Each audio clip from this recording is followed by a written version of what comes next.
Clarence Thomas has been one of the most scapegoated and under fire Supreme Court justices over the course of his time there for about the last 30 years or so. And a lot of it has been from, I think, not only misinformation, but also an ideology, a political ideology that has failed pro blacks for the better part of the last 60 years, but yet they continue to press into this ideology. And the ideology that pro blacks have is that the government's job is to regulate, punish, make fair any discrepancy of anything between blacks and whites, whether it's housing, whether it's economically, whether it's education, anything. It is the government's job to make sure that these things are rectified. The problem with this ideology is that you're trusting an entity that is not founded for the purpose of regulating education, for the purpose of regulating the economy, and for the purposes of regulating any type of disparity in terms of housing. The thing is, these are all basic things that were supposed to be done fundamentally by the people.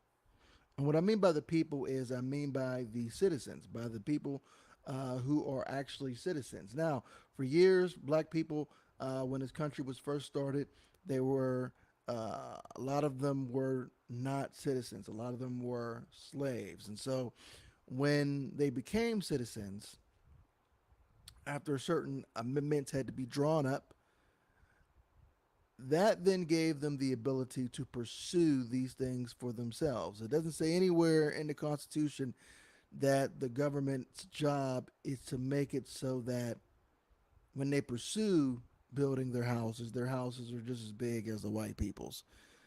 Or when they pursue their education is supposed to be just as good as the white people.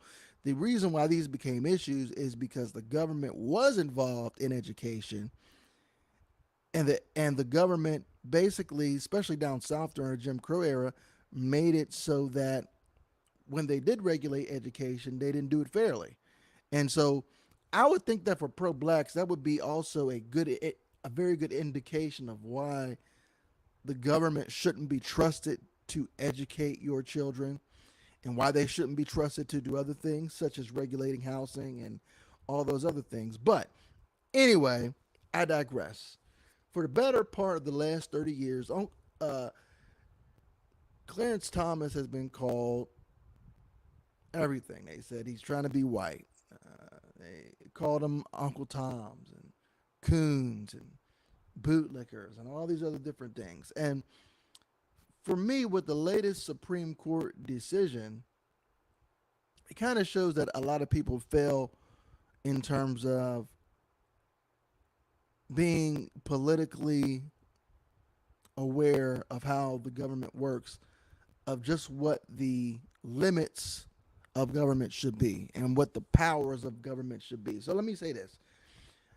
They're up in arms, the New York Post and other places that are liberal, they're up in arms because he wrote his in his decision when it came to Roe versus Wade that this ruling should probably be used and applied to other things, whether it's marriage, um, education. I mean, just basically things across the board. And what makes people upset about this is because it removes the state as a federal entity in the local level. It basically returns the local power to the local politician or you, the people who live in the predominant black areas where this would benefit. It gives you the ability to be able to make laws for yourself without the federal government intervening or getting in the way or restricting what you're trying to do. That's what it does. I would think that black people would rejoice at the ability and the opportunity to be able to vote for these things for themselves, to return the power to their local politician. Black people have voted locally for local politicians who were Democrats for the last 50, 60 years. There are no Republicans in predominant black areas, none.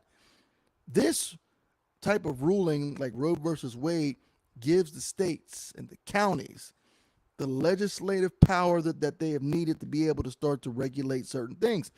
And if you don't like the housing discrepancy in your area, you can go out of your way politically to have your people vote for something to change it. But instead, what is being missed in this shuffle is that this is going to expose, this is really going to expose the inaptitude and the incompetence of the local politician who the pro-blacks have voted for. Because it'll show you that legislatively, they don't have answers to the problems that you guys are talking about. And it will also show you guys that the answer to the problems that you guys have talked about, and you've talked about government intervening, it'll show you guys what has been known for years to people like Malcolm X and myself, which is there is no legislation, there is no regulation, there is no governmental entity that is going to be able to fix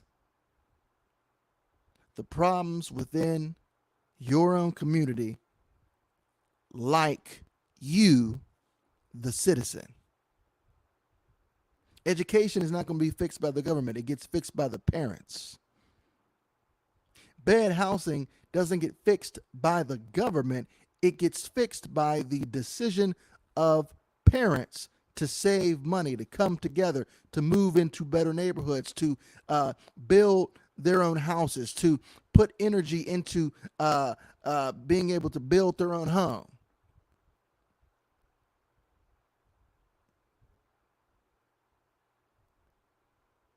It highlights that when you're in a neighborhood, you have the ability to be able to make sure that your local police officers are bound to a law and a code of conduct that is voted for by you, the citizen. That's all stuff that you guys could have been done. But instead, black people have been taught this political ideology that for everything that ails in our society, whether it's economic disparity, which basically comes from, and people are going to hate this, doesn't come necessarily always from racism, especially now in 2022. A lot of it comes from bad choices. A lot of it comes from the lack of generational building. A lot of it comes from the lack of somebody deciding 40 years ago to start building something and sacrificing and allowing their children to continue on. So this ideology that the government or that the state has the answers for your problems doesn't help black people.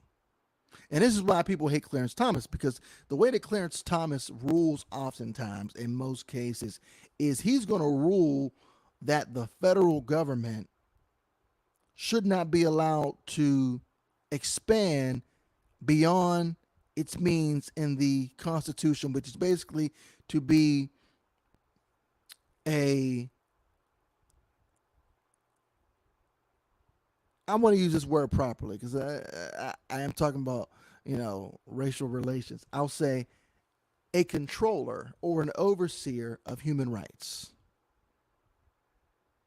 And when the government has failed in that regard, there have been things that have happened to this government, such as the Civil War, such as the Civil Rights Movement and other things happening to the government. There have been things that have happened when the government has not done its job.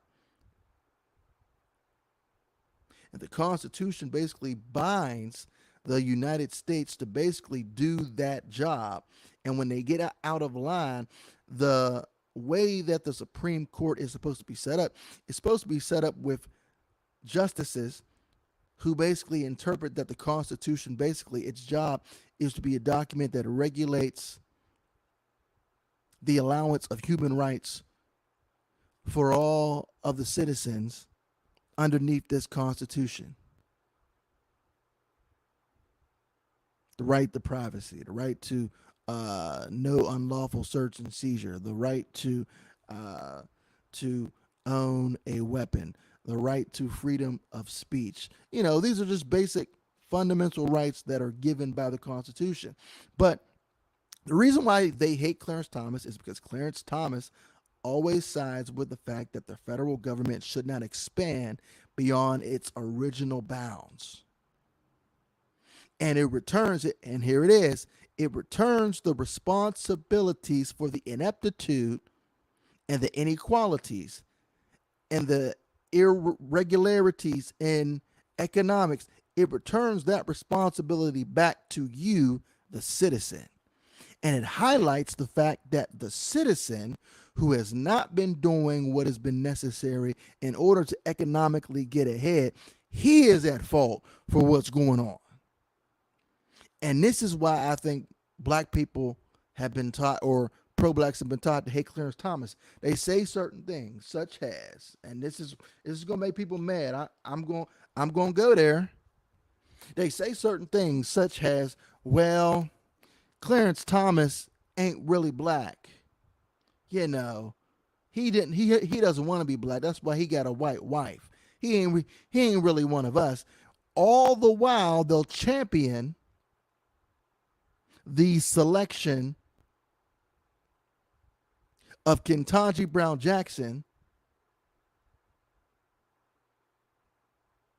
who the difference is that she's married to a white man and her children will not have black blood in them, as opposed to Clarence Thomas's children having black blood in them. Simple biology, people. Simple biology, people. The blood is carried on from the father. Period. Ketanji Brown Jackson made a choice. She said, listen, I don't want my kids to have no black blood. She married her a white man. No matter who Clarence Thomas would have married, they could have been Asian, Mexican, black, white, any race, his kids would have still had black blood. But nobody wants to talk about that because why? We've been steeped in a political ignorance and a ideology and a brainwashing that people have continued to go with for years and years and years. And I'm calling out the left. I'm calling out the pro-blacks. I'm calling out all these guys who want to talk about how it's the job of the government to do this and do this and do that. I'm calling out all these guys because here's what's going to happen. Clarence Thomas has given your local government the ability to do what you said that they should do. But what it's going to show is that your local politicians who you voted for the last 50, 60 years, they're inept at making legislation that is going to help you, the natural born citizen. Their focus is LGBT. Their focus is getting more immigrants and illegal immigrants to come over here to take up a piece of the voting block, while also living in your neighborhoods and taking over your jobs and your schools and all that other good stuff. That's their focus. And you don't want to talk about it. But let me tell you something. This is going to happen. And you can keep talking about Clarence Thomas because you lack any idea of what a real Supreme Court judge is supposed to do. It's not supposed to be a political position. It's one of the things that me and my mother talked about, and she's right. It's not supposed to be a political position where you just pick people based on because they lean this way or they lean that way. It's supposed to be a position where you look at the Constitution and you just simply interpret the laws, regardless of how you might feel about it. So regardless of how somebody might feel about abortion, if you interpret the laws, the states always had a right to regulate it. Even if you're a person who's a pro-choice person, The states always had a right to regulate it. But instead, what has happened is now it's being taught that in order to be a certain type of judge, you have to practice activism from the bench. And Clarence Thomas isn't a person who's practicing activism from the bench. I don't believe in quote unquote conservative justices versus liberal justices. I do believe in activist judges versus constitutional judges. Constitutional judges will rule on what is in the Constitution, where an activist judge will rule on what they want the Constitution to be, but it is not, because legislators have not come together to either amend the Constitution or to change the laws. This puts the focus on the fact that people need to focus more on their politicians. If you don't like a law, you need to come together and legislate and change the law. But the Supreme Court has never been about being in a position to where, because you don't like a law, you just change the law from the bench. That's activism. That's judicial activism. That is what the left, that is what the Democratic Party has appointed mostly as judges over the course of the last 30, 40 years. They've appointed activist judges, whereas usually most Republicans, they will appoint constitutional judges. And usually those constitutional judges will get brought under fire because there's a mainstream belief in the news media that's going out, and it goes out to black people to make them unhappy, that the Constitution isn't enough, the Constitution is wrong, the Constitution is flawed, this country is flawed even from its inception, and it needs to be stripped down and done away with, and we need to rebuild it for a government that is done by the people. But the problem with this is people don't ask the question, well, okay, so who then would get the right to make up new laws then? And they don't ask that. They just think it sounds good to get rid of what's old because you've collected the trauma of your ancestors, instead of rejecting the trauma of your ancestors and moving forward in the opportunity that you have in the greatest country in the world when it comes to individuality and self opportunity. Instead of receiving that opportunity, instead you pick up the banner of victimhood. This is just something that I want to say about Clarence Thomas, and I don't know why people go for this, but they go for it. And I'm just calling it out. So if you listen to this video and you're mad, you can send me a message, please put a comment down there. I'll see it at some point. I'll respond if it's good enough. And I want you to tell me why I'm wrong for what I just said. This is Justin Bozeman.